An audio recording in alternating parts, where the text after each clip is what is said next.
Hello and welcome to today's video. Now, before we jump into negotiation skills, what I need you guys to do is if you find any value inside this video, simply drop it a like, a share, comment, subscribe, all that good stuff so that our videos perform better so we can make more and more content for you. Now, without further ado, let's just jump straight into the action. Okay, so mastering negotiation skills in sales. So today we're going to dive into something that separates the good from the great within sales. This is negotiation. Now, if you're thinking you're about to skip this, go find another video because I already know how to negotiate. I'm already getting sets in, I'm already closing deals, then buckle up because you are in for a ride. What I'm about to share with you goes just beyond setting and closing effectively. It's about maximizing the value for both you and your clients. Now, negotiation is the lifeblood of sales. So understanding the truth behind negotiation is crucial to mastering this skill. What we're going to talk about is simply positioning yourself, how to use storytelling, and the simple power of compliments within your negotiation.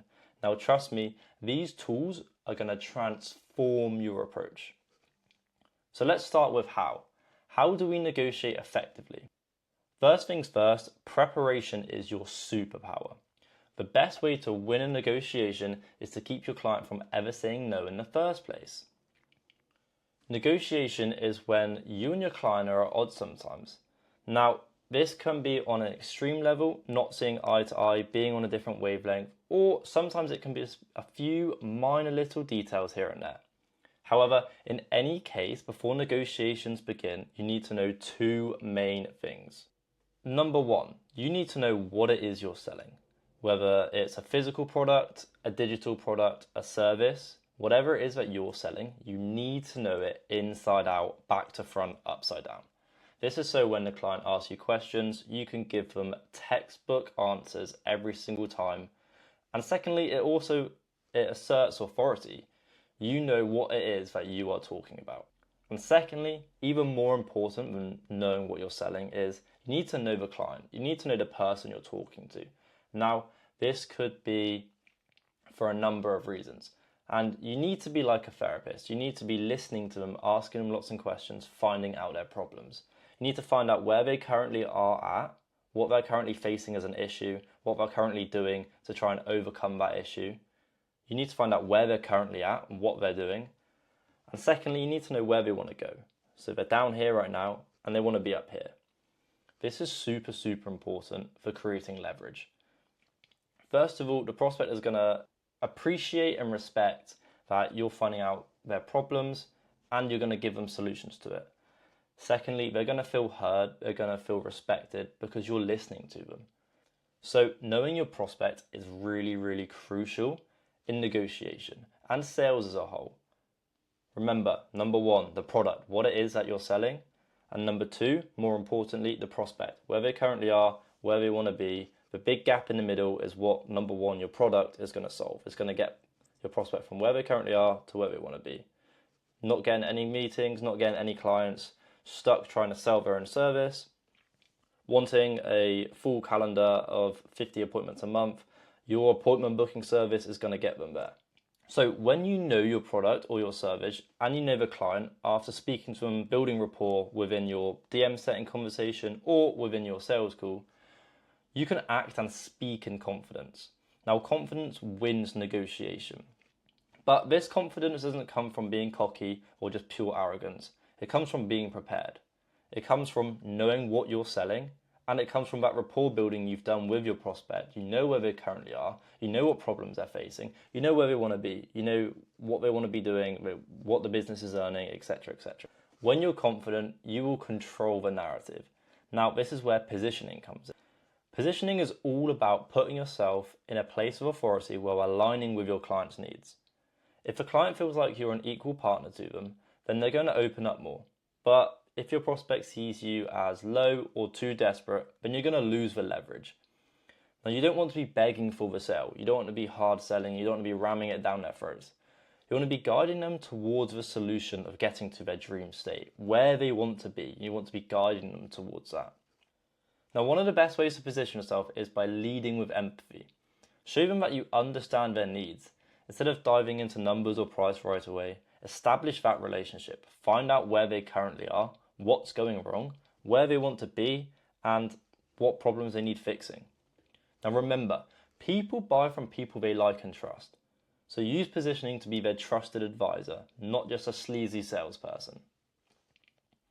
An analogy that I like to use is being on the same side as the table as them. When you're speaking to somebody on opposite sides of a table, you're usually going against each other. Person A, person B, fighting against each other. Team A in football, team B in football, playing against each other. Person A jousting on the horse, person B jousting on their horse, fighting against each other, right? If you've got person A here and person B here, you're on a team, you're on the same side. There's going to be a lot more respect, a lot more mutual feelings. It's just going to work a lot better. Now, this is the usual way that sales happen.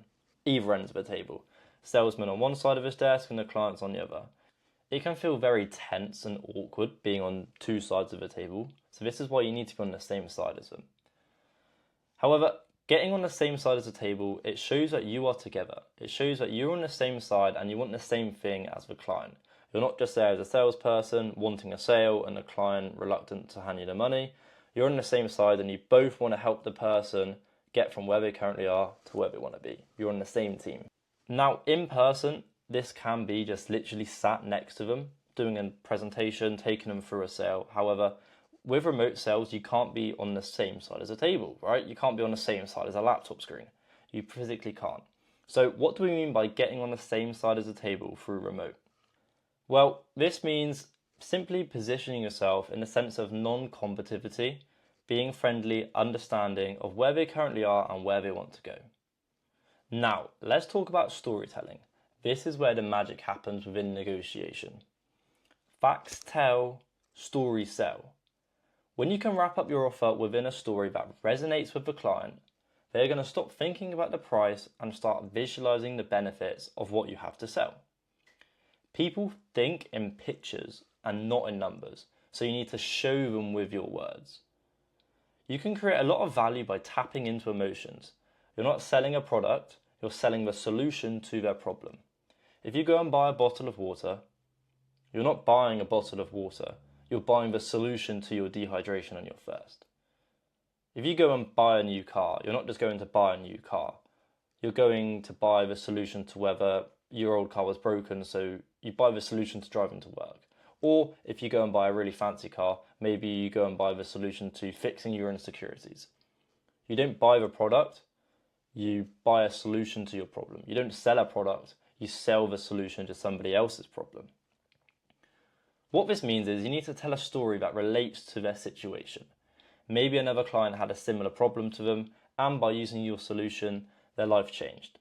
Make it real and make it personal. Paint a vivid picture in their mind of what happens when they say yes. Keyword there is when, because they're going to. For example, instead of saying, this system is going to save you a lot of time, try, well, one of our clients, John, he's a small business owner just like you, was struggling to keep up with his daily operations. Now, after implementing our system, he was able to spend more time with his family, while his business grew by 30%. They're seeing themselves within the story, spending more time with their family, growing their business by 30%. Now, here's something that often gets overlooked in negotiation. The power of genuine compliments. Now, compliments aren't just to make someone feel good. They're a disarm offense, right? A well-placed compliment can instantly build rapport, making the client a lot more open to your suggestions and hearing out your conversation. Now, I'm not just talking about flattery or being sincere, I'm talking about real compliments. It could be that they've grown their business, they've signed their first client, they made their first sale, whatever it may be. Their strategic decision making, their attention to detail, or their teamwork with their employees, whatever it is they may be, something that they have done well, it has to be complimented upon to acknowledge that you were once in their position and you're proud they've done well. You're congratulating them on taking those steps and moving forward. Now, compliments shift the tone, right? They shift the tone of the conversation from transactional to relational. Andy Elliott says, It's hard to say no to someone who is making you feel great about yourself. And that is true, right? Bring it back to around the point of winning a negotiation before it has even begun. Timing is absolutely everything. Never negotiate before you've built the value. Never negotiate before you've built the rapport or you've found out enough about your client by being that therapist. You have to start haggling after you've found out where they're currently at and that rapport is built. Because if you start haggling on the price too early, you're negotiating on numbers instead of value. Now, you always need to establish the worth of what you're selling before you try and sell it. This is used by storytelling, positioning, and building rapport. This is going to do it for you. Now, the right time to negotiate is when the client fully understands the value. This is only then should you talk about the details. And here's a tip. Silence is such a powerful tool. When you present your offer, let them sit with it. Once you've told them how much it is, what's inside it, etc., be silent. If they say nothing, you be silent. You have to wait for them to reply. Because silence creates a sense of urgency and pressure without saying anything. Now, negotiation doesn't just help in terms of money, but also in terms of building long-term relations. You're not just after a one-time sale, you want repeat business, referrals, and a strong reputation within the market. So when you negotiate effectively, both sides feel that they've won. You maximize the value while delivering a solution to your client that makes their life easier, better, or more efficient. Now, I appreciate everybody sitting through this video. Like I said at the start, if you found any value whatsoever, please drop a like, a comment, share it, subscribe, because all that good stuff helps us grow the channel and build, release, give more content and value to you guys.